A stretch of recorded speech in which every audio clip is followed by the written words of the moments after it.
identify who they are and talk to them. So first of all, accept to come and sit down with you and discuss. Is it going to be done under 3 months? The whole Nigeria have not been able to do that under how many years?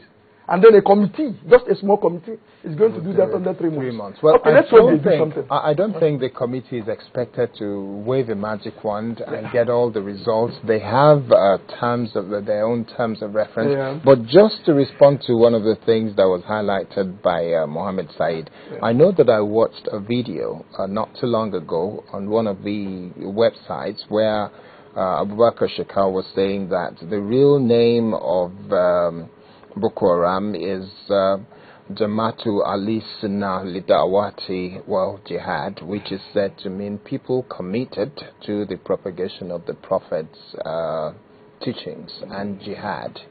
And a lot of Muslims, I do recall that the jihad word stood out for me, and a lot of people did say that these guys are not propagating the teachings of the Prophet, because the Prophet did not at any point in time want to propagate violence or jihad in that way, in the way that they're doing it.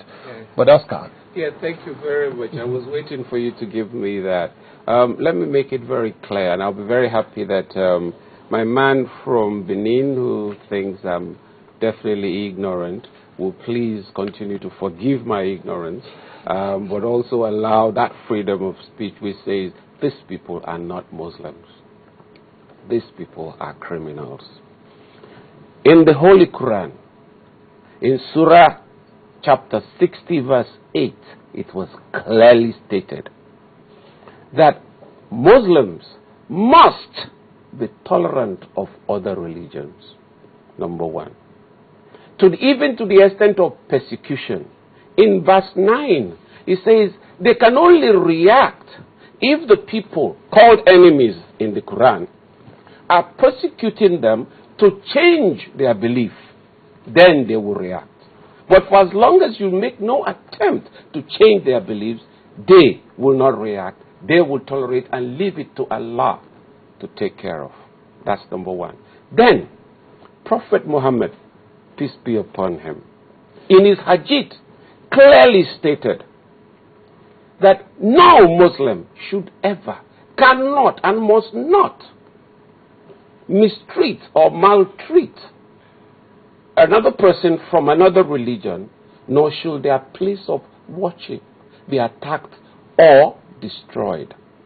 Clearly in the hadith of Prophet Muhammad.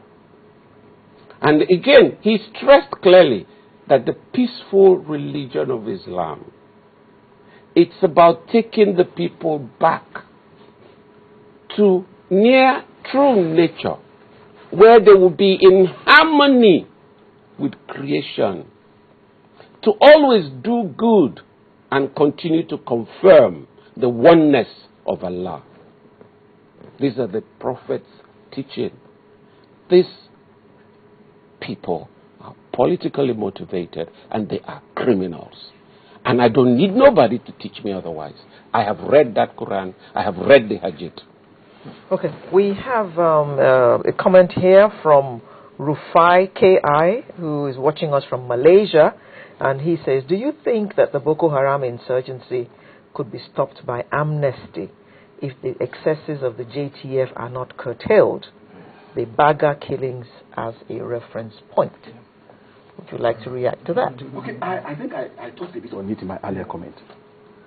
We are beginning to focus a bit more disproportionately on the excesses of. Yes, I agree that those excesses need to be investigated, and in fact, those who were responsible for those excesses ought to be identified and punished.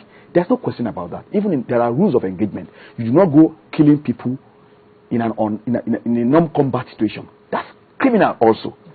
But my problem is the attempt to confuse cause for effect.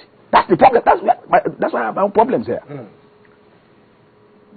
Look, in Baga we had, from the accounts, some people started shooting at security agencies.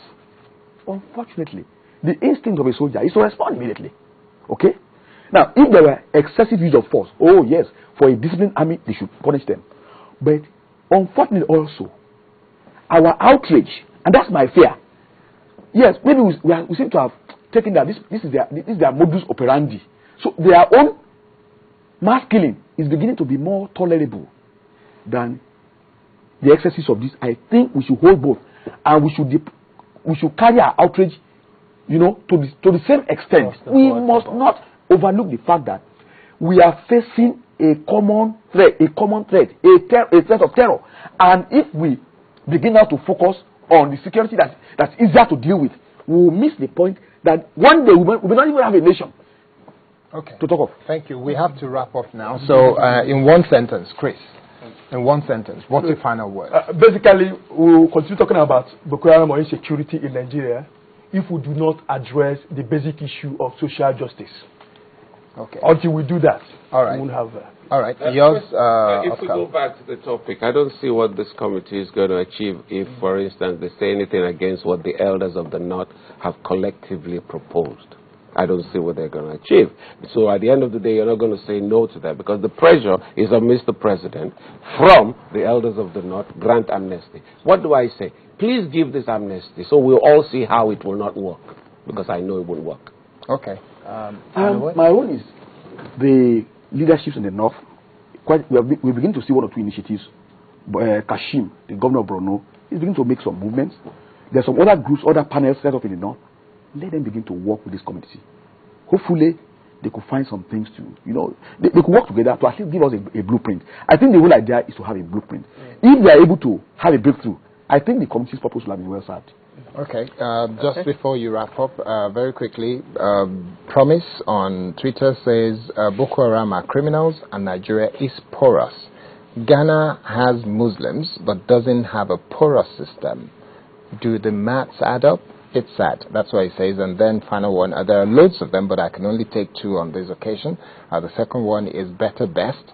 He says, with all this killing by JTF, who is the amnesty going to?